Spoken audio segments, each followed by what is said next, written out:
My parents are visiting the monastery for 2 nights, and sometime around tea time, Ajahn Jodipalo asked, "Hey, your parents are here. Would you like to give the Dhamma talk?"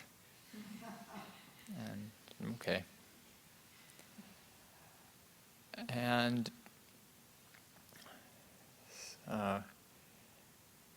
my parents and I have really been companions in the spiritual journey for, guess what, it's over 20 years now. I started meditating when I was 16 or so, because one of my father's coworkers gave him a book about meditation, and my parents liked it, and I liked it too. And they also introduced me to specifically Buddhist meditation. Probably 6 or 7 years after that. And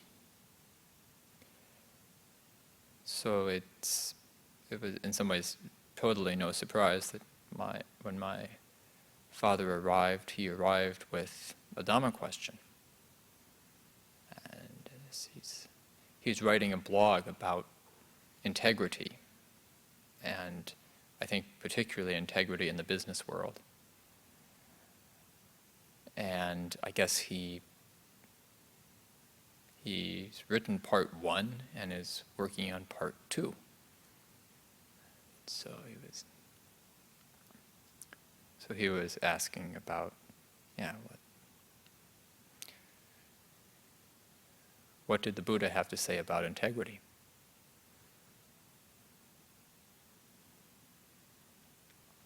And also some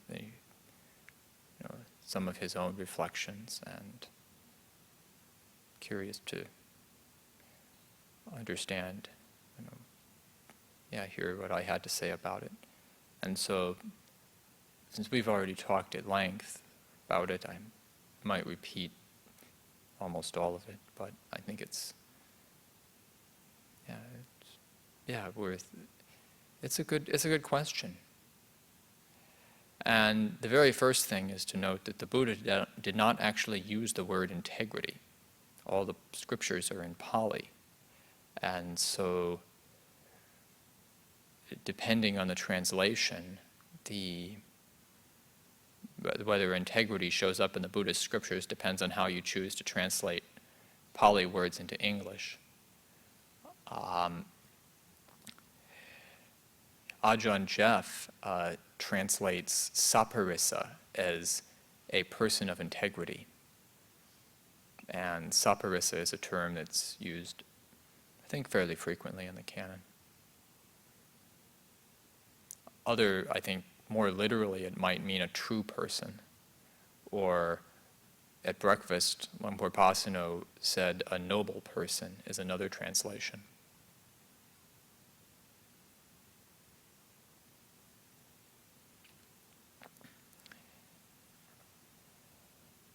And one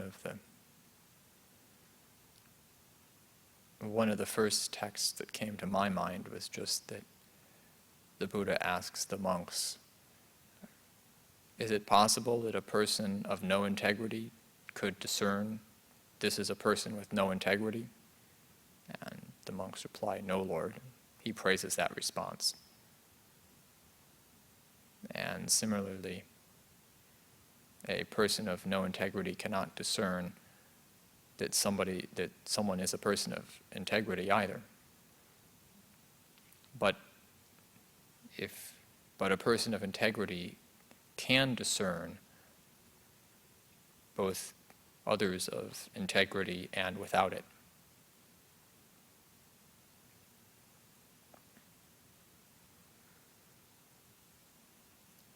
So, in a way, this places the onus more on us to find, how can we practice integrity ourselves, and it's only then that we'll be able to discern it in the external world.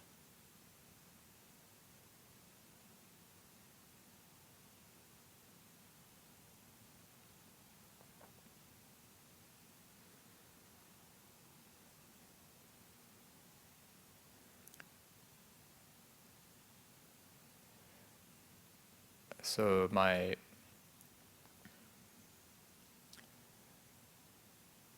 father spoke about a couple different aspects of integrity that he's been contemplating and writing about. The first, and I guess what he says is the most common in the business world, is just a person of integrity is someone who does what he or she says they're going to do. And this is important.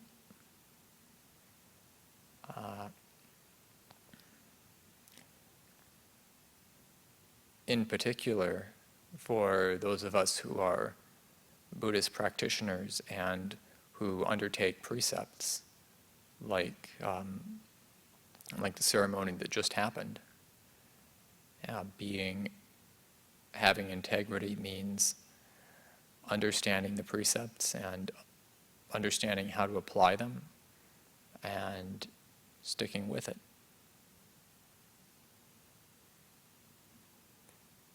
And so whether we're talking about the 5 precepts in daily lay life, the 8 precepts for people living in a monastery, and for lay people living in a monastery, and the Anagarika's training here, the 10 precepts for the Samaneras training here, and the 227 Patimokkha precepts and the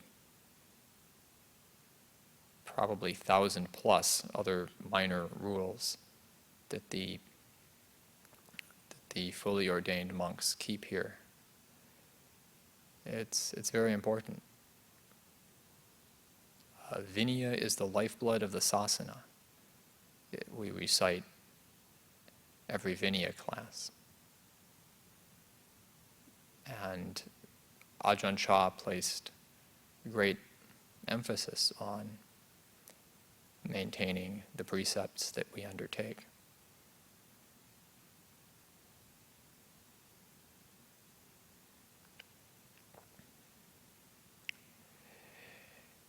It's important to recognize that undertaking precepts doesn't have to be, and ideally is not, onerous. Instead, it's a source of joy. The Ajahn Pasano often quotes the texts that say that the result of sila, which is sila, keeping precepts, is non-remorse. The mind of a person with sila, the mind of a person with integrity doesn't have remorse. You're not looking back to actions that you later regret.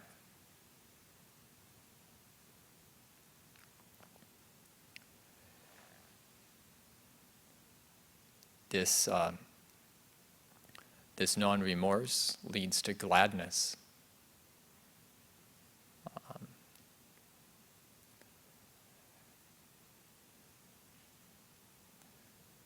Gladness to joy, I think, and these are just translations of the Pali words. Joy to tranquility, tranquility to happiness, sukha, and the happy mind is easily concentrated. Samadhied is probably easily unified, might be a better translation.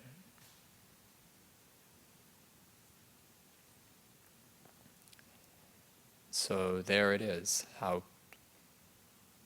instead of being restrictive, one can find real freedom in maintaining the boundaries that one sets for oneself.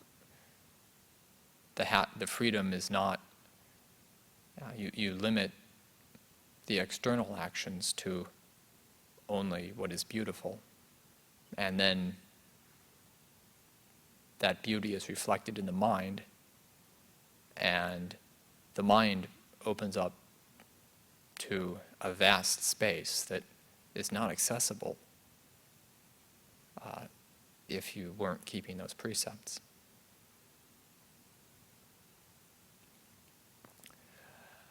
Another reflection on precepts from the suttas is that the way that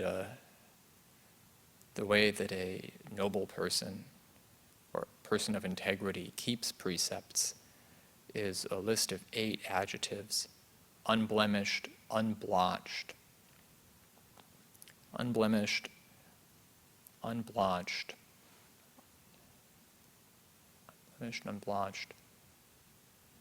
spotless, unbroken, and I think I've lost one of those. Freeing, praised by the wise, not clung to, and leading to concentration, leading to samadhi. And so again, this sense of, it's really sticking to them, but then instead of limiting, they're freeing. Instead of taking them on as an identity, you use them as a skillful means, and don't compare yourself to others who may have more difficulty keeping those precepts. And then again, leading to the beautiful mind.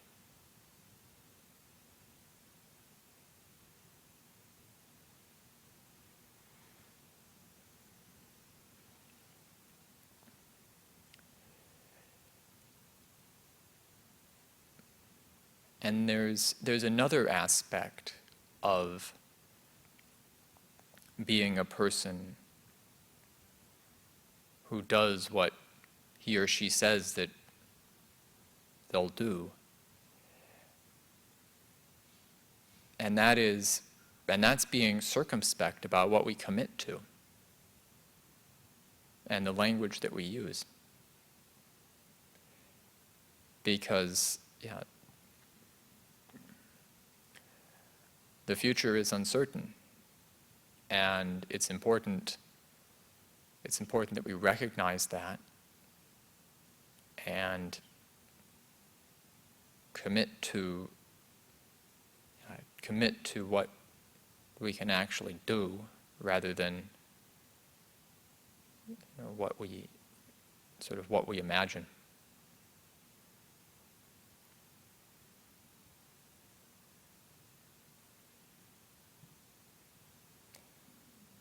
So, for example, whenever, sometimes during this Vasa period, the period of July through October, I'll take on determinations, which is that's a tradition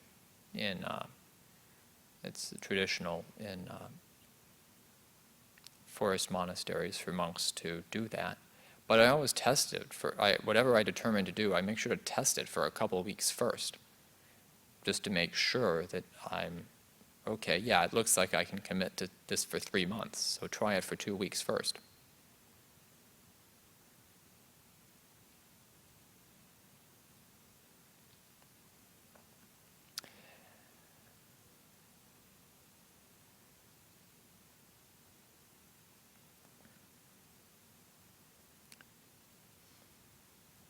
And on a more mundane level, I'm just teaching myself how to,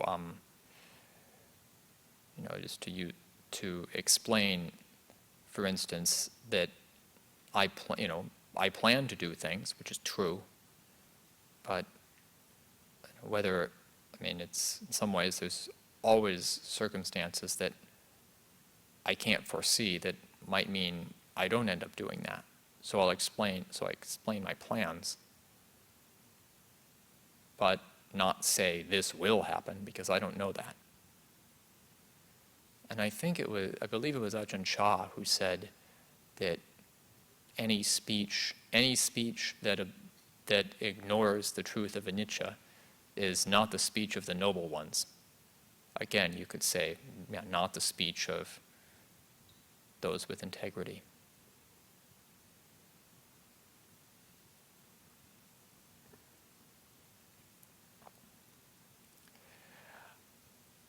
Another aspect of integrity that my father mentioned was that of wholeness.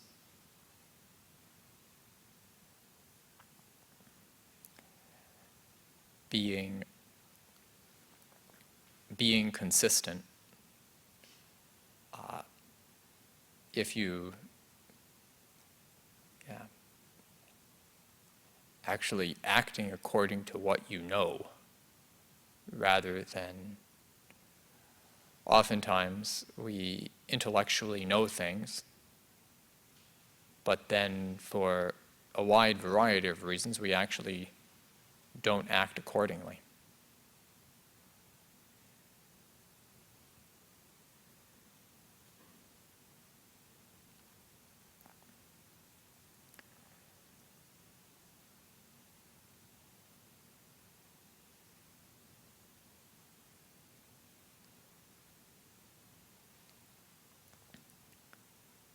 One of the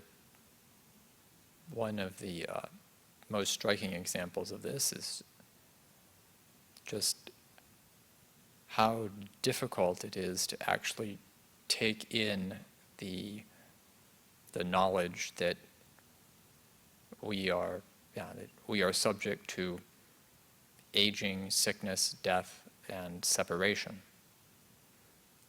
And the Buddha recommends to everyone, lay or ordained, that they regularly recollect, that they regularly bring up the 5 recollections, which are, I am of the nature to age, I have not gone beyond aging. I am of the nature to sicken, I have not gone beyond sickness. I am of the nature to die, I have not gone beyond dying. All that is mine, beloved and pleasing, will become otherwise, will become separated from me. And then the final one, I am the owner of my karma. In other words, I experience the results of my actions, heir to my karma, born of my karma, related to my karma, abides supported by my karma. Whatever karma I shall do, for good or for ill, of that I will be the heir. So, but even if you recollect these, they don't often sink in. Even though I practice this regularly, I also regularly notice that my mind wanders at exactly when I'm recollecting these, because there's resistance.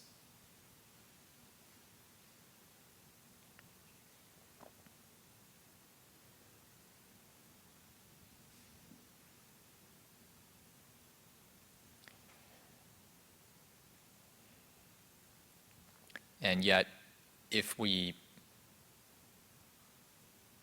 really take in the finite nature of our lives, then and let that inform the decisions about how we spend our time,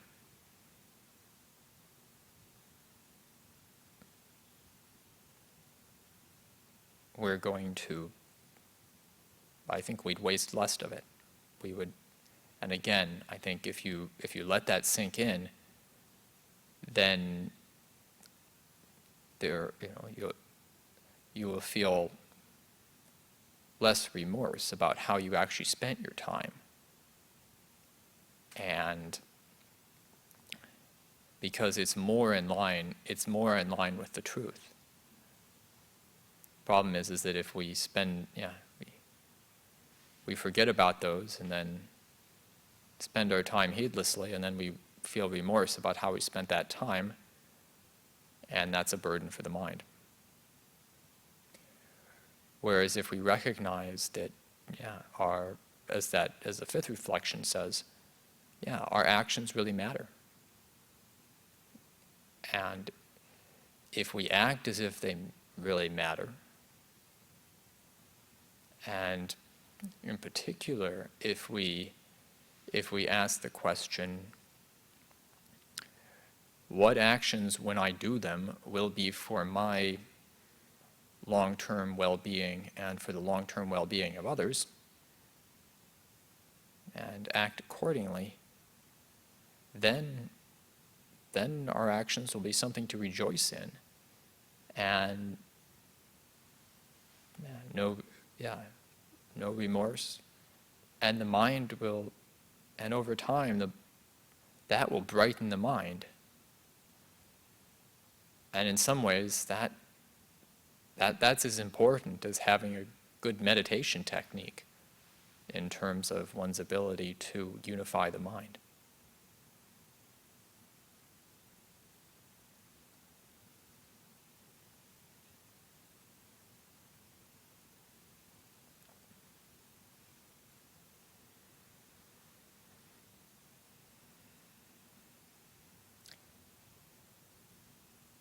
Another aspect of wholeness can be summarized by a phrase from the chanting. I think the chanting of the Brahma Viharas, as to all is to myself. Because one of the things that a person of no integrity does is think, often unconsciously, but just thinking, I'm special. The rules that I somehow, I have. It's okay if I do something for my short-term well-being, or my short-term happiness, even if it hurts other people. And that's usually not consciously thought. But again, that's part of integrity, is actually being aware of our intentions, making them conscious. And so you can catch things like that happening and say, that's not the way I want to follow. And so a Dhammapada verse my father brought to my attention during this visit goes something like, all beings tremble at the rod, all beings fear death. Knowing this, one should not harm any being or cause anyone to harm another being. And again, that's like the slight I think I'm paraphrasing a bit there. But it's that attitude comes from the reflection on wholeness. To all is to myself.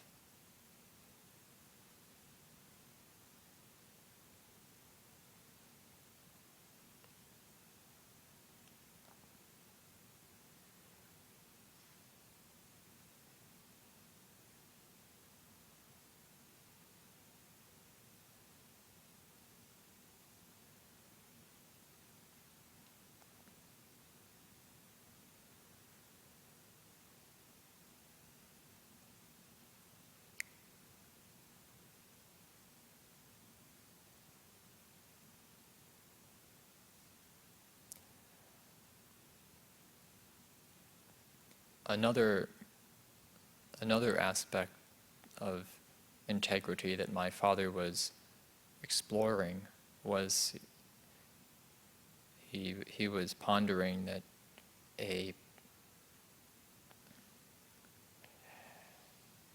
a person of integrity isn't gullible. We were thinking, and that's not a conclusion that one might draw totally off the bat, but he'd thought a lot about it, and we were pondering.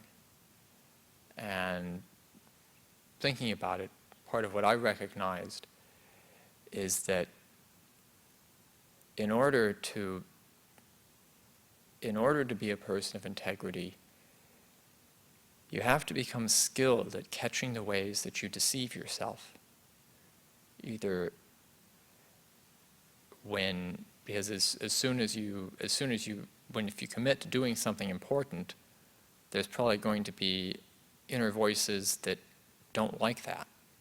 And they may use fairly devious means to try to convince you that you don't need to do that after all. And so if you're going to be able to keep your word, to be able to commit to doing skillful actions and follow through with them, then you have to learn how to deal with these inner saboteurs who promise that basically the results of action don't really apply to me, or you can get something for nothing.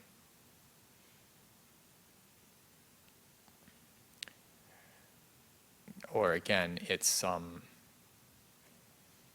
you don't really have to consider other people's well-being.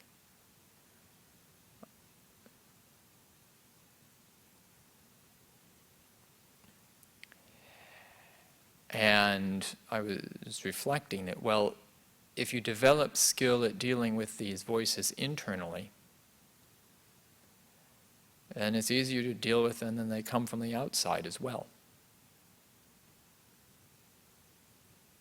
Yeah, if you're used to blocking, if you've given up the hope that you can get something, that you can get something for nothing, basically, or there's loopholes or things you can cheat at internally, then when somebody promises you something for nothing, you say, no way, I see right through that. And so it's not so hard to avoid external deception. But if you're looking for that internally, you'll be looking for it out externally as well. And there can be, and so a scheme like that can catch your interest.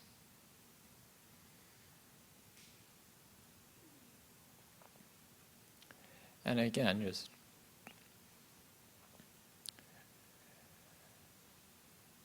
recognizing if you already know ahead of time what it is that will be for your long-term benefit, then if something flashy and exciting comes along, it's like, well, it's flashy and exciting, but it's not what I'm looking for. Whereas if one hasn't set that up, if one is internally confused, then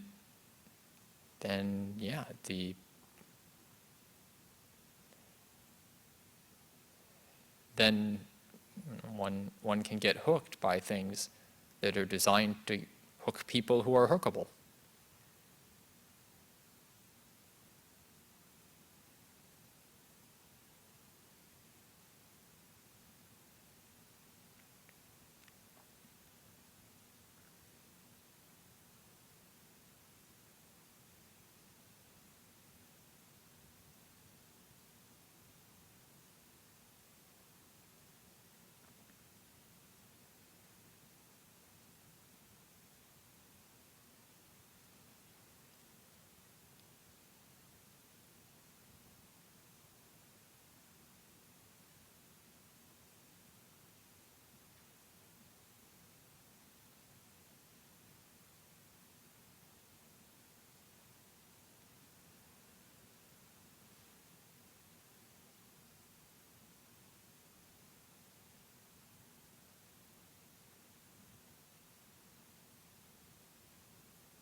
one,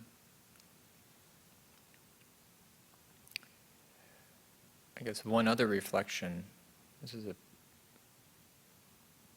that occurred to me, was just how much of our practice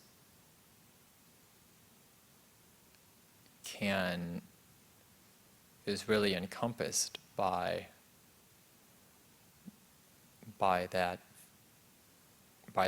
cultivating that quality of integrity.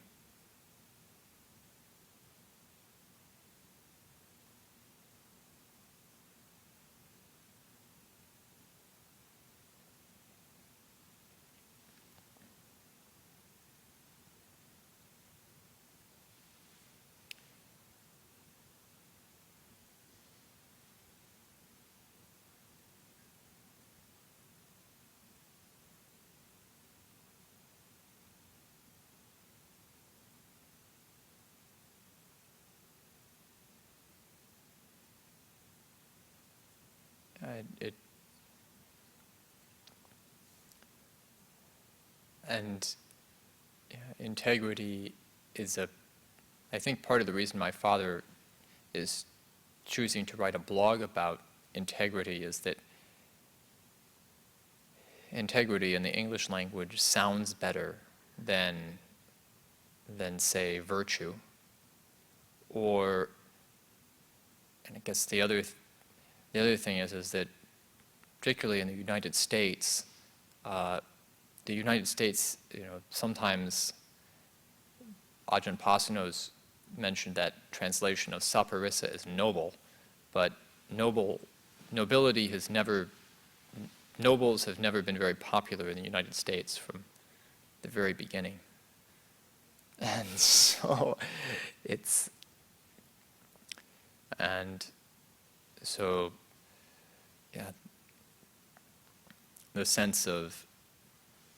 the sense of nobility has, it's definitely not what my father probably won't write about that in his blog, although maybe who knows. But it's definitely something you have to explain it.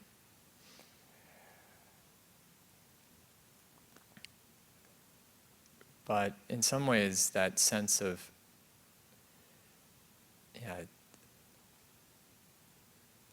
in the Buddhist sense, nobility is, it's actually being able to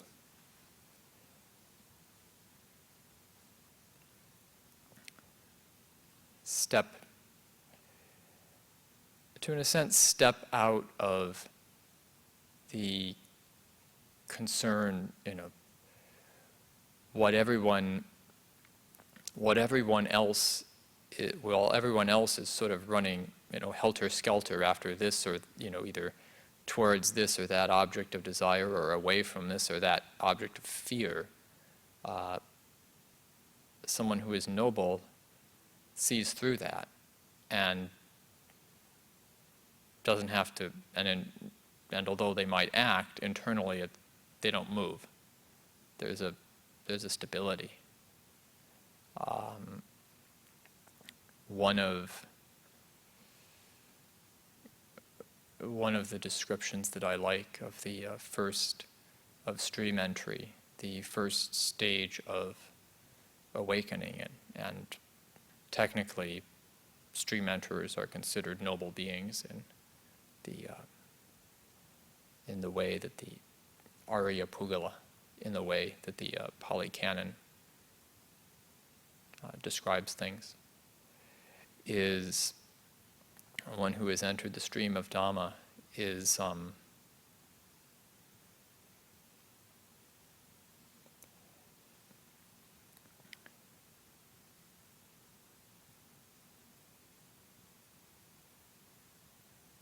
balanced amidst an unbalanced population.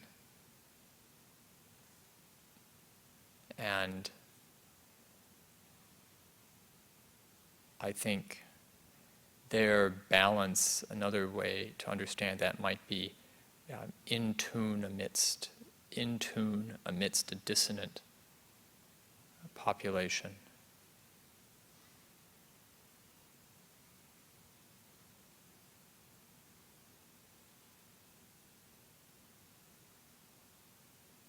And so one has,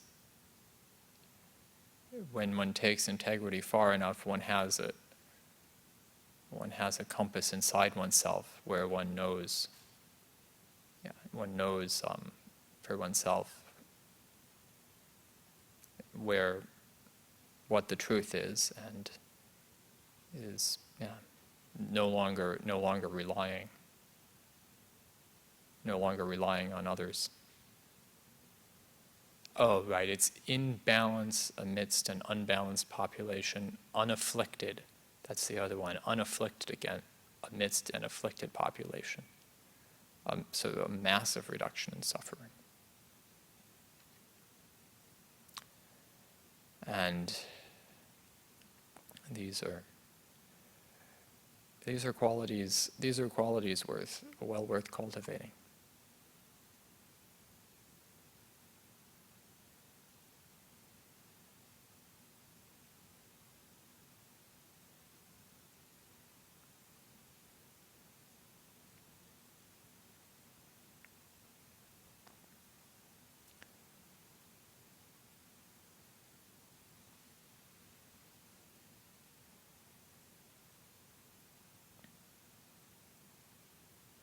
And I guess,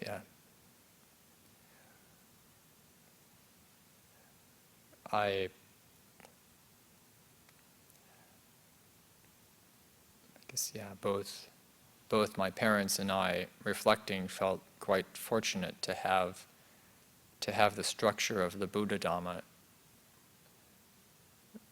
to guide our reflections.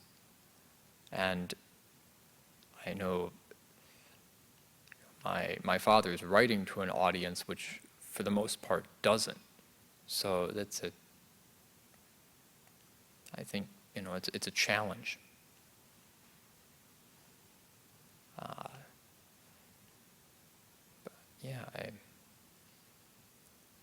I wish him well in figuring out how to communicate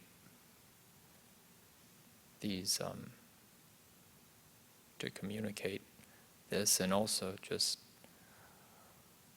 all of us, that all of us here are able to really put forth the effort to become people of integrity. And to the extent that we can do that, that will be for our long-term well-being and the long-term well-being of others. So I offer these words for your reflection.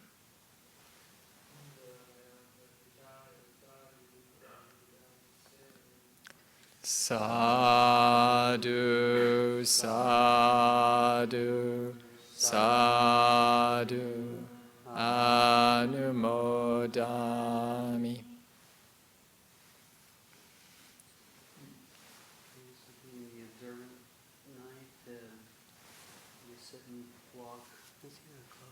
It's 9:32. It's just now 9:30, so